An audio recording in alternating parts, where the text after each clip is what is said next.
Don't let the man inside your head, for there he'll make his home to dwell, watching o'er you as you lay in bed, until your being is but a shell.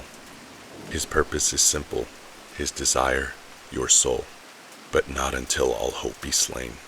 His dead song shall take its toll, the Ballad of Brewster Cane.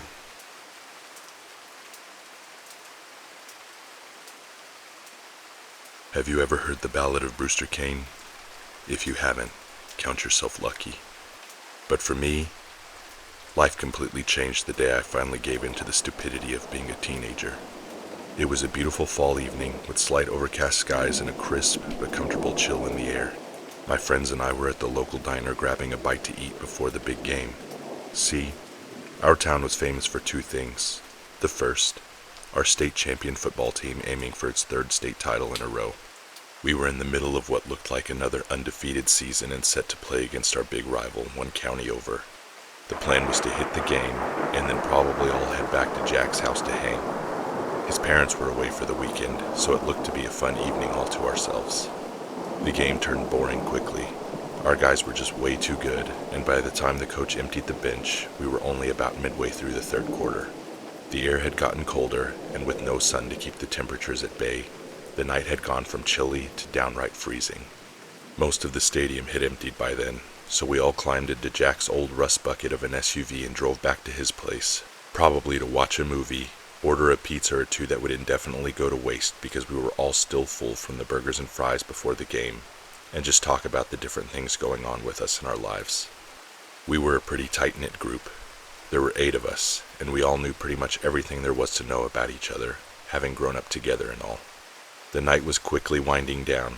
The movie had ended, and most of us were just chatting about nothing in particular. I was about to call it a night and make the short half-mile trek back to my place when Jack stopped me from getting out of the recliner. "Whoa, going home already?" he asked, feigning surprise. "Yeah, man, it's late," I said. "Plus my parents will freak if I miss curfew again." "You've still got almost 45 minutes, he said, making a good point. Okay then, Megan said. what did you have in mind? I often think about Megan saying those words all those years ago. I think about how I was mere seconds from walking to the front door and heading home for the evening. I don't know if the butterfly effect is real, but I try to convince myself it isn't just so I don't drive myself any crazier. But suffice it to say, I wish more than anything I would have gotten up and left when I had the chance. Jack had a sly smirk plastered across his face, and he took a prolonged moment to look around the room at each of us before uttering the words that would mark the beginning of the end of our lives. And oh, what a long end it would turn out to be. "What if—" Jack took a short pause. What if we summoned Brewster Cane? Like I said, our town was known for two things. Our state champion football team, and the horrors committed by our own personal serial killer, Brewster Cane. Cane was long before our time, but his spirit left a stain on the town that would take a lot more than a few decades and some high school championships to erase. As the story goes, Cane was every bit the stereotypical good guy. He mowed yards unannounced for his neighbors, helped carry groceries to the old widow's cars, and volunteered at the soup kitchen on the weekends. Finding the house of horrors old Cane had buried in his basement was nothing short of the biggest shock to anyone who knew the man. Over the years, the story has changed, but they all ended some variation of his last victim slipping the cuffs while Cane was off doing something charitable in town. When word got around, Cane tried to make a run for it before he could be apprehended by the cops. He didn't get far, and to spare you the gruesome details, let's just say he ended things his way before they got their hands on him. Even some 50 years later, people still tell the story as if Cane is some kind of boogeyman that hides in the shadows and gives you that creepy feeling of being watched. They say that's how he stalked his victims. He'd start by putting on the good guy charm, endearing himself to these people.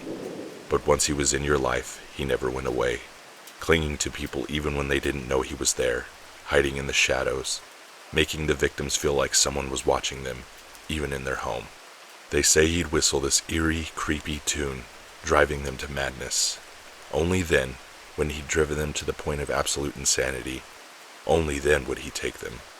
And by them, they say there was no type, no demographic, just whoever was unfortunate enough to be present. Needless to say, when your town has its own serial killer, it's not uncommon for the story to take on a life of its own. and the story of Brewster Cane was no different. Some years later, people started taking part in something called the Ballad of Brewster Cane. The legend goes that you and a group of friends gather in a circle around a lit candle in a dark room, and if you can muster the courage, you recite the ballad. Don't let the man inside your head, for there he'll make his home to dwell, watching o'er you as you lay in bed, until your being is but a shell. His purpose is simple, his desire your soul, but not until all hope be slain. His dead song shall take its toll, the Ballad of Brewster Cane. What comes after? Well, that's where the story differs. Some say he appears in the room with you, sending everyone in a frenzy until someone can get to the light switch. Others say you fall into some kind of trance, briefly witnessing the final moments through the eyes of one of his victims. And of course, there were many other possibilities in between. I laughed them all off as complete nonsense, as did most. But if I had truly known what would actually happen, there's no way I would have invited that kind of darkness into my life. My friends and I shared a few awkward glances and came up with a few lame excuses. Looking back, I'm sure some of us were scared. I can admit now that I was. You don't have to believe something is real in order to give it life. Jack continued groveling, and we all reluctantly gave in. He ran into the kitchen, pulled open one of the cupboard doors, and grabbed an old wax candle that looked like it had seen better days. He led us all up the stairs and into an empty back room that was clearly just some extra bedroom that hadn't been furnished. Surprisingly, none of us had ever been up here. A whole room with nothing in it was creepy enough, which proved to be the perfect setting to perform the ballad. Jack lit the cheap candle and placed it in the center of the floor. Megan slowly walked over to the light switch and placed her hand on it. I'll never forget that worried look on her face just before the lights clicked off. I could only see the vague countenance of my friends' faces as we moved closer to the candle. We didn't sit in any particular order. In fact, I don't even remember which of my friends was to my right, but I remember Megan's clammy, trembling hand grasping my left one. Did she know what was coming? "Everybody ready?" Jack asked with excitement. There was a slight hitch in his voice as he said it, as if in that very moment he realized we were all about to commit a grave mistake. Whether it was peer pressure, disbelief, or a morbid sense of curiosity, nobody stopped us moving forward despite all of the subliminal warning signs we all must have seen, heard, and felt. We wasted no time after that. Jack repeated the ballad to us as if we hadn't heard it a million times throughout our childhood, and then we began. We recited the words, some more enthusiastically than others, and then sat quietly in the darkness, waiting for something to happen. I felt a sharp weight in the pit of my stomach as I looked into the dark corners of the room. I suppose I suspected that Brewster Cane would make himself manifest as some sort of spectral being, and hoped he would disappear as soon as he was exposed to the light. We continued sitting in silence, but nothing ever happened, and certainly no serial killer in ghost form ever made himself known to us. Out of nowhere, Rex, one of our friends, shouted something at random. We all jumped, immediately being brought back into the present. It soon followed that we all engaged in some level of punching, kicking, or berating him. Someone flipped on the lights, we all laughed the whole thing off, and headed our separate ways. My walk home felt longer to say the least.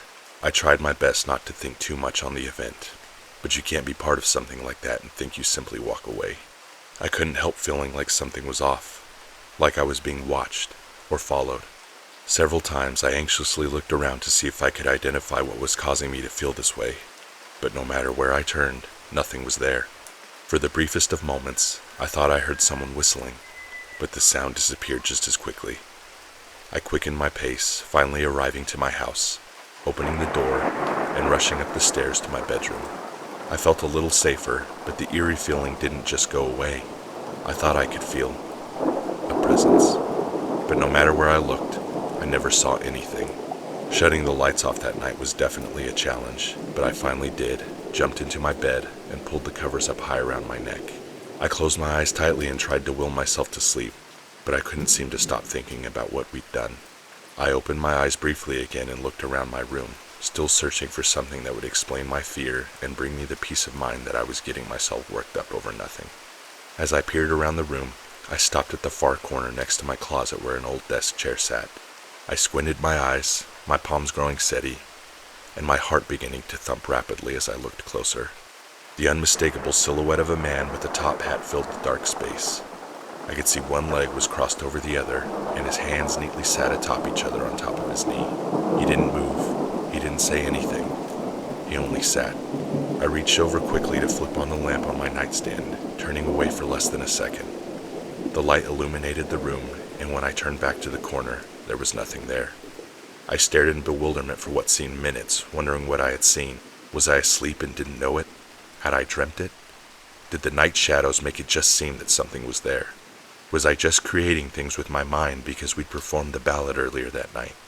I had no answers, but one thing was certain. The light remained on for the rest of the night, and if I got any sleep after that, it couldn't have been more than an hour or so.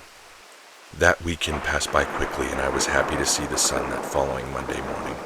Sleep had been hard to come by, and as more time passed from the night of the ballad, I'd hoped that things would begin to normalize again, but they didn't.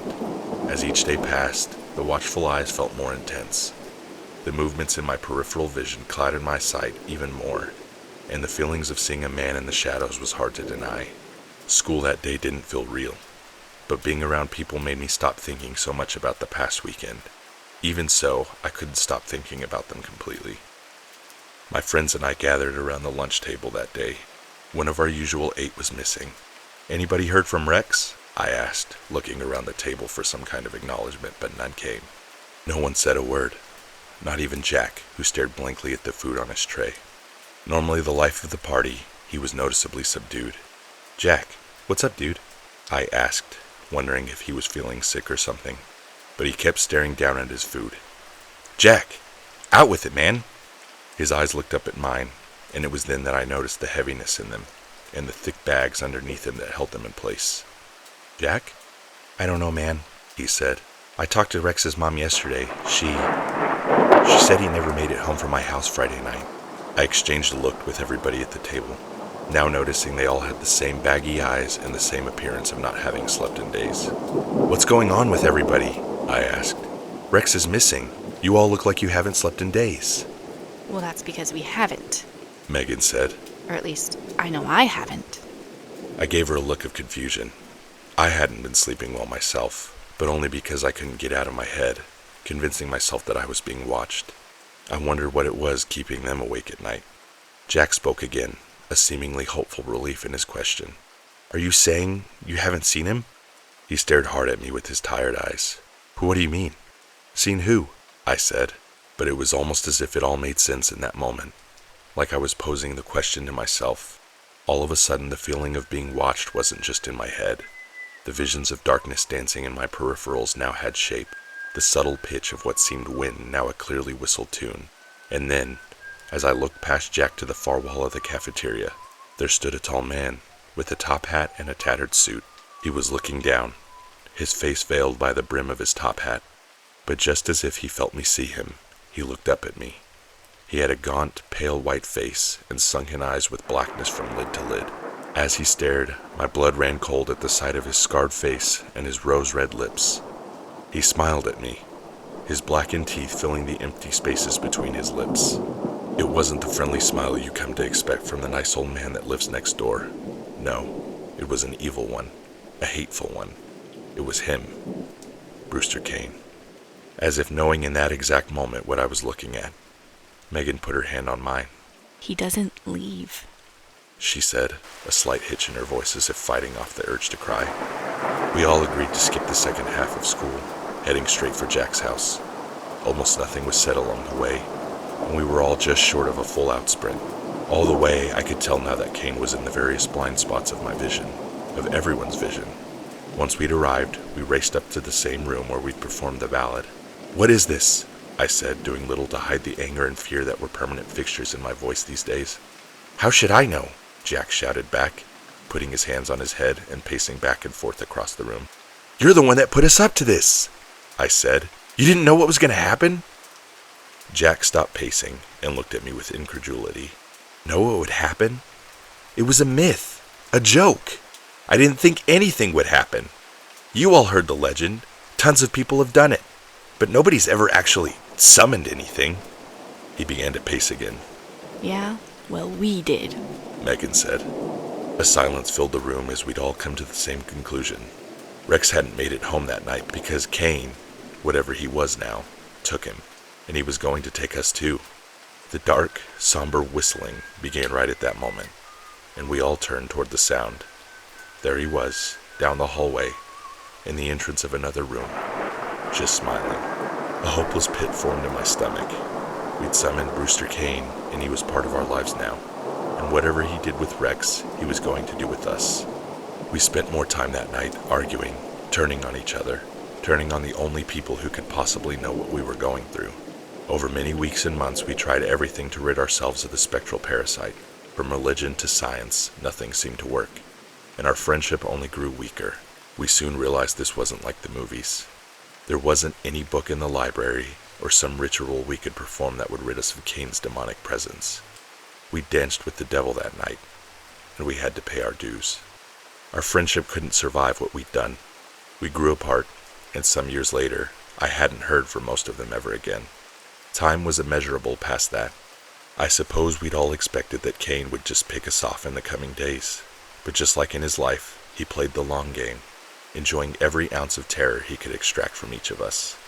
The miserable life we lived was one of surviving one more day. One by one, he picked us off over the years, becoming nothing more than faces on missing posters hung up around town. There was no one we could talk to without being labeled crazy, and there was nothing to be done except wait for the indefinite moment that Cain would decide our time was up.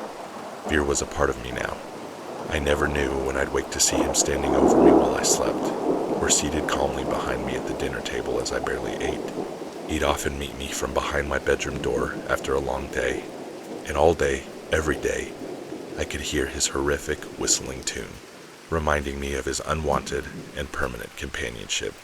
One might think that the fear would eventually dissipate, that being in his presence so long would soon lead to some kind of desensitization. But being afraid for so long, not knowing when your time was to come, was nothing short of pure agony.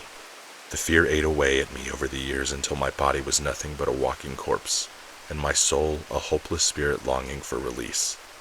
I lost contact with my family, as I couldn't explain the reason for my decline, why I'd lost my friends, and why I had no ambition or emotion.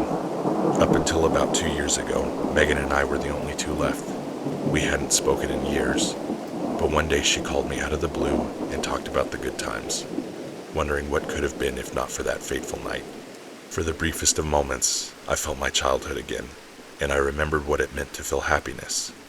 Just then, I heard Cain's whistling tune, and then the phone went silent. I haven't heard from her since. I assume only I remain, and I wonder why that would be. Perhaps I'm the weakest and most susceptible to Cain's terror. Perhaps it was simply luck of the draw. But as I sit here, a shell of a man, 17 years later, sunken into a ratty recliner in the middle of a decrepit, rat-infested apartment, I look toward the opposite wall in the darkness of the night, watching Brewster Cane swaying back and forth in the rocking chair opposite me. He smiles his blackened teeth at me and whistles his deathly tune. I whistle with him, waiting for the moment that he decides to call my number, whether it be days or years, for him to put an end to this misery and take me to whatever place between the living and the dead that he dwells.